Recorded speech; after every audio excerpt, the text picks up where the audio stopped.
Excellency, the President of the Republic of Kenya and Commander-in-Chief of the Defense Forces, our distinguished taxpayers, good morning. Your Excellency, we are here once more to engage our serious partners in national development and turning around the economy of this country. We want to thank you, sir, since your historic swearing in, you have led by example to the rest of us who are privileged to assist you in the management of the affairs of this country, that entrepreneurship, investment, manufacturing, and general business is the way to go to turn around our economy for the benefit of our people.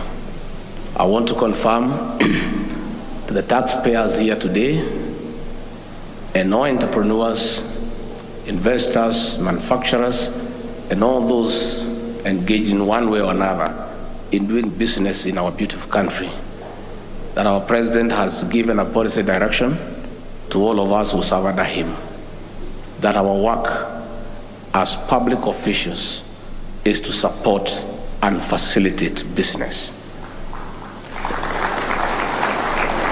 And that policy direction has trickled down that public officials have no business standing in the way of business, being a hindrance, creating roadblocks. Their work is to support and facilitate business, and shortly, in a few months, when we complete the process of public sector reforms in terms of telling our public officials of their new role in the Ruto administration, there will be no bureaucracy and red tape in matters, business and investment. I agree with the governor of Nairobi that the national government too is not at all impressed where when you walk to an office, you cannot tell the original color of the wall because the whole wall is full of multiple licenses.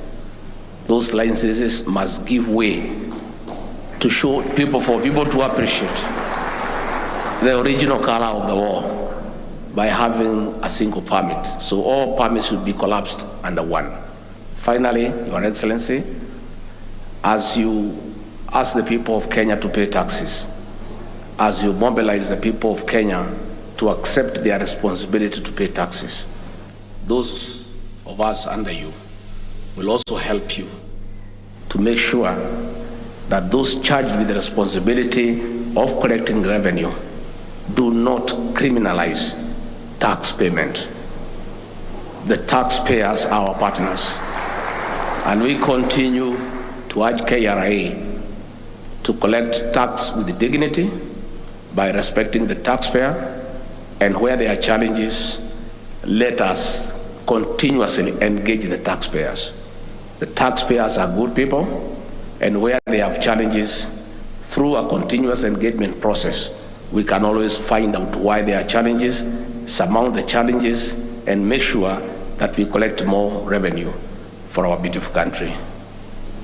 And I want to confirm once more, I was in a meeting this morning with the Kenya Association of Manufacturers, and we are noting that the new administration is keeping time in all our meetings.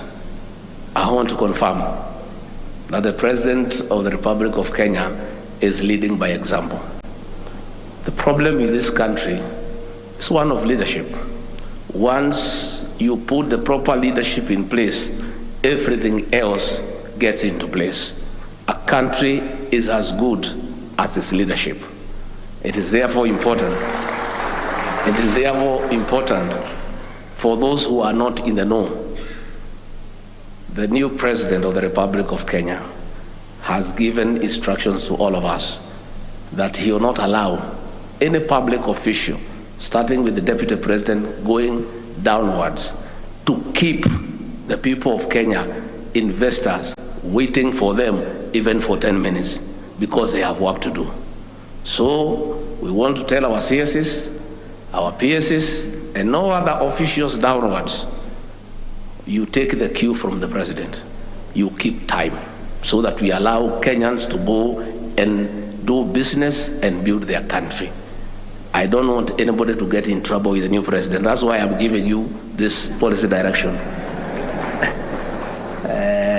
Your Excellency, we want to say thank you very much. You have set the pace. I'm sure the new CSs are already acclimatizing to the way of doing things. The president yesterday told you that you'll have to work up to late hours and requested your spouses to be reasonable. But we don't want you also to take advantage to do other things. The president is a family man, and he believes in the family unit. So let not a few of you take advantage of his advice, and he's requesting your spouses to be understanding to get out of the way. It is for the purposes of just making sure in office to work for the people of Kenya. Your Excellency, our deputy, I'll monitor so that we make sure they are in office doing the right thing. With those few remarks, it's now my privilege to ask you to be upstanding. We welcome the President of the Republic of Kenya, Dr. William Samoei Ruto. Please give him a heavy clap.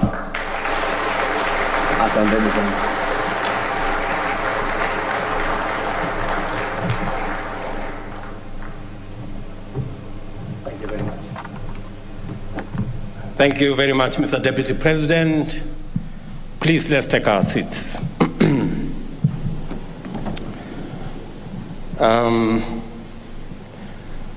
I appreciate the moment to share with our taxpayers, and especially those who are on the top of the list. Thank you very much for giving me the opportunity to be part of this very important occasion, because this year's National Taxpayers Day comes at a time of tremendous crisis as well as immense opportunity. It therefore calls for sober reflection, radical change, and resolute action to make our tax administration fairer, better, and aligned with the revenue policy of a nation in pursuit of self-reliance. As I stated earlier, the state of our public finances is unsatisfactory. Given this, how we proceed will determine whether we are facing a threat or an opportunity. Difficult decisions must be made to put matters in good shape. The false comfort of a financial bandage must come to an end, because we are risking short-term comfort in place of sustainability in the long term. We have already taken the direction of retiring expensive, unsustainable consumption subsidies in favor of investing in production, while cutting off the fat in the national budget to eliminate wasteful and irrational expenditure to produce savings which will finance urgent, critical interventions. We continue to live way beyond our means, with an unsustainable proportion of our revenues going to servicing debt. Under these circumstances, critical government services cannot be provided adequately or at all, owing to budgetary constraints. Similarly, essential projects cannot be undertaken for the same reason of unavailability of adequate resources.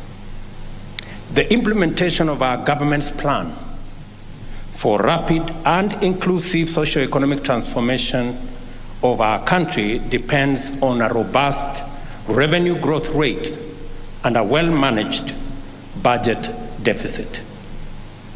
We do not have the luxury of gambling with our destiny by living beyond our means, and neither can we afford to fail in implementing the public finance management agenda that we have.